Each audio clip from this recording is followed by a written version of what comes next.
Programa 46. Desigualdad y marginación en el campo.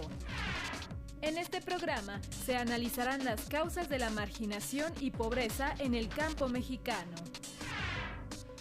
La pobreza es uno de los mayores problemas que enfrenta nuestro país. Las instituciones del gobierno reconocen, de acuerdo a diversos indicadores, la existencia de 3 tipos de pobreza.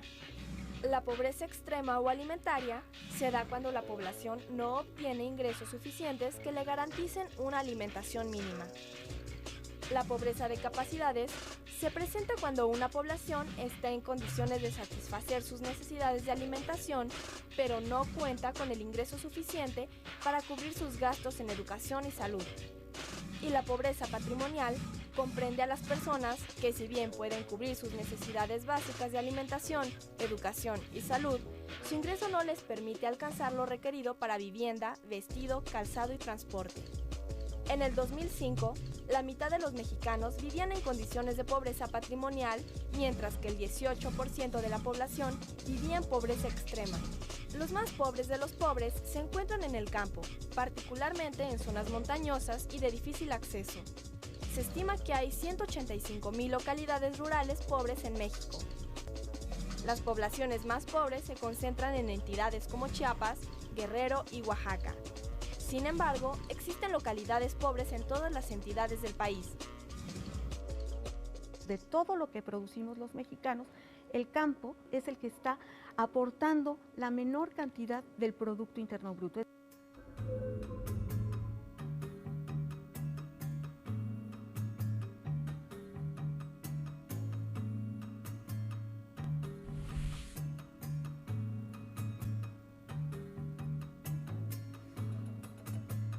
En el sentido de la política nacional, habría que ver que el problema viene de mucho atrás, más allá de 1970, y esto depende del tipo de desarrollo económico que se dio en el país a partir de 1940, pero también de las políticas de reparto agrario.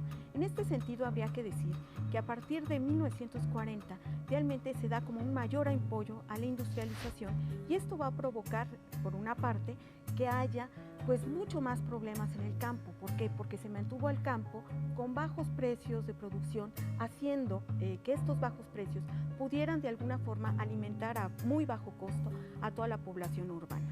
Entonces, eso va a afectar. Pero por otra parte también el problema del campo tiene que ver con el reparto agrario, y se dio a la mayor parte de los campesinos pequeñas parcelas que de hecho no servían sino más que fundamentalmente para la autosuficiencia. Si a esto agregamos, ¿verdad?, que la mayor parte de los que reciben tierra la tienen que heredar a sus hijos, pues realmente va a ser muy poca tierra la que vayan heredando a sus hijos. Entonces, a lo largo de 1970, esto se va a empezar realmente a agudizar. Se eleva el nivel de vida de las personas. Muchos de estos ejidatarios no heredan sus tierras, o las heredan, las reciben, cuando ya tienen 50 años de edad. Entonces, esto lleva a que la población más joven pues no tenga realmente ni tierra en que trabajar, además le resulte sumamente insuficiente, y además de esto, estos precios que se mantuvieron fundamentalmente para la producción del maíz muy bajos durante la mayor parte de este tiempo. Si a eso agregamos, ¿verdad?, una política a nivel internacional de parte de los países fundamentalmente desarrollados, donde empiezan a producir mucho más maíz, trigo, cereales, y estos los ponen, ¿verdad?, en el mercado internacional a muy bajo costo, entonces lleva a que los productores nacionales a la larga queden totalmente desprotegidos. México es un país con grandes diferencias en los niveles de vida de su población. En él coexisten comunidades en extrema pobreza y zonas con niveles de vida e ingresos mucho mayores. Veamos 2 ejemplos. De acuerdo al Consejo Nacional de Población, el municipio más pobre de México es Cochuapa el Grande, ubicado en el estado de Guerrero.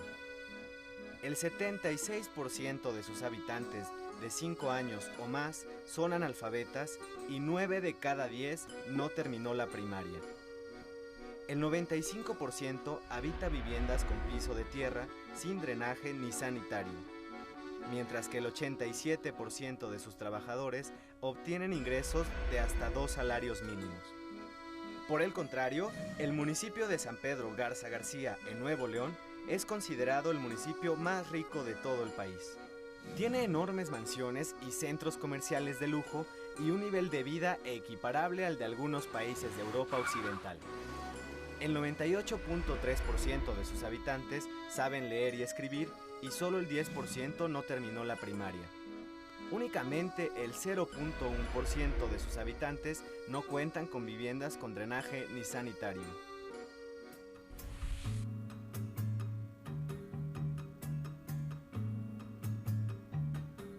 En el campo hay muchísimos contrastes, en el sentido del reparto, por una parte, de los subsidios que da el Estado, por otra parte también de cómo está la infraestructura del campo y de las oportunidades que tienen los productores agrícolas de poner sus productos pues al mercado.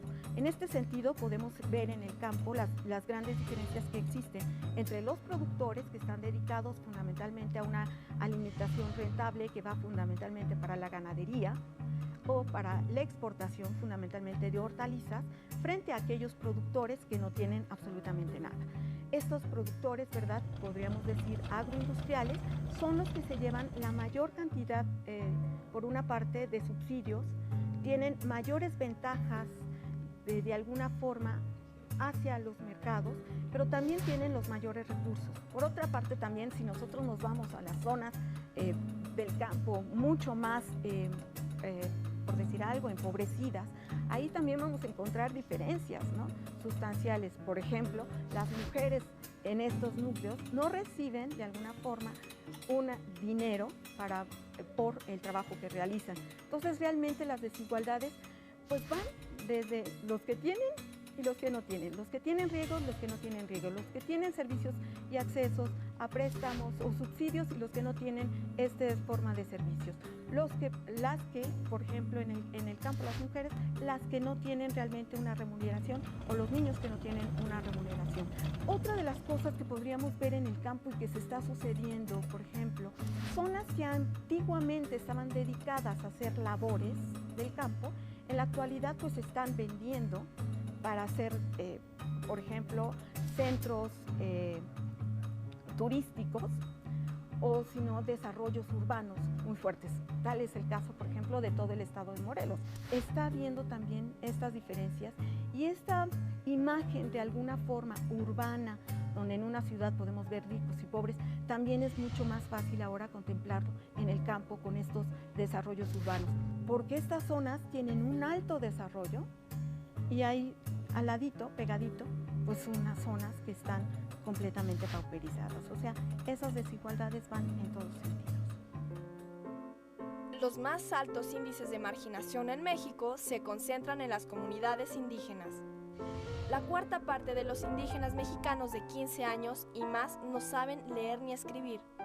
El 60% habitan en viviendas sin drenaje y más de la mitad de la población indígena ocupada gana menos de 2 salarios mínimos al día. El índice de desarrollo humano indígena a nivel nacional es casi 15% menor al IDH de la población no indígena.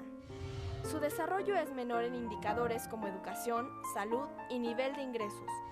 Esta situación reproduce las condiciones de inequidad y marginación en la que viven una gran cantidad de indígenas en nuestro país. Ante la falta de oportunidades en sus comunidades, muchos indígenas migran en búsqueda de mejores alternativas de desarrollo.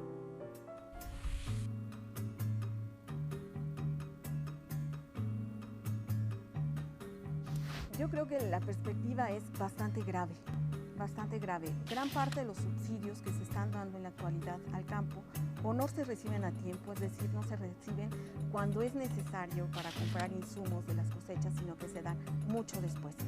Y por otra parte, los programas realmente van más bien a atender a la pobreza, pero para tratarla de de alguna manera de apalear en un primer momento, pero no para combatir a la pobreza.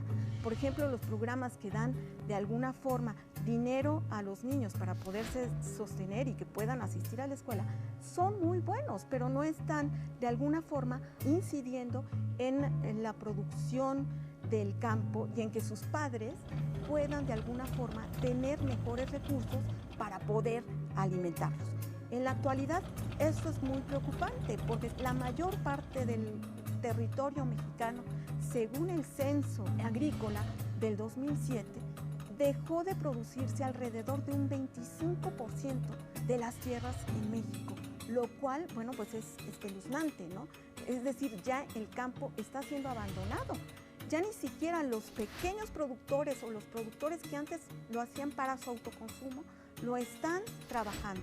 Gran parte de la población campesina en la actualidad no vive del campo, sino que vive de otras actividades, tanto de lo que le puedan mandar del exterior como de lo que le pueda dar el gobierno o ellos realizan otras actividades por fuera. Entonces esto es muy, muy preocupante y realmente las políticas no están de alguna forma atendiendo a este problema. Yo creo que la política tendría que ser mucho más amplia, esta política mexicana. Por una parte, sí tratar de revitalizar el campo, quizá una política de aranceles mucho más centrada en poder de alguna forma controlar. En este sentido, habría que ver el de la renegociación de este tratado de libre comercio en materia agropecuaria. En las comunidades rurales se concentran los más altos índices de marginación en México. La pobreza afecta principalmente a los pueblos indígenas. En México, los más pobres de los pobres son indígenas.